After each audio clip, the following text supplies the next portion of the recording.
been really concerned about some of the things that the main parties, and again, not excluding Richard here from that category, what they're saying about the NHS. I mean, these things about they're going to invest an extra £8 billion in the NHS over this next Parliament and things like that. Well, that's actually concealing £22 billion worth of additional spending cuts on top of the £20 billion that's already gone.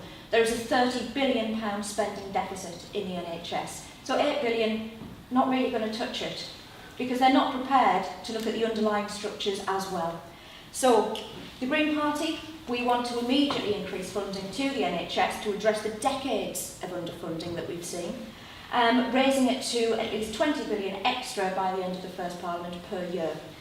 We also want to bring free social care for the over 65s and integrate health and social care services. We also want private companies completely out of the NHS. They are not efficient, they do not provide good quality care, they have to put profits before patient care. That's in their constitutions. That is something that they must do, is focus on maximising that profit. So you can't really blame them for that. That's what they're set up to do.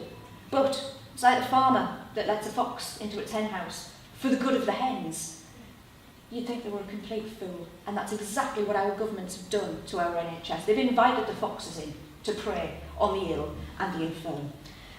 We also think that one of the major things that needs to be done to end the attack on the NHS is to end austerity as well, because that's building up costs, long-term costs for the future. They've made some short-term savings in some places, like scrapping social care for the elderly, scrapping transportation services for the elderly, but those short-term savings are building up long-term costs for the future that are going to cost us ever more and more.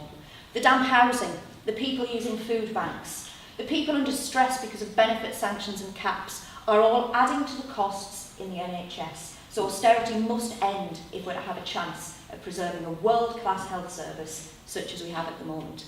And they'll try and tell you, they'll say, we've often heard this from the other candidates, well, we had to bring the private providers in because that was more efficient. You say, well, how come every single piece of research that's ever been done worldwide shows that publicly funded healthcare systems are cheaper, they are more efficient, and they provide higher quality services? So we will also raise new taxes on the wealthy and the corporations, because for too long they have benefited from the healthy population that we provide for their workforce without paying their taxes, even though it's one of the lowest corporate tax rates in the developed world, and they still don't pay it, they still avoid it. So we want that back as well.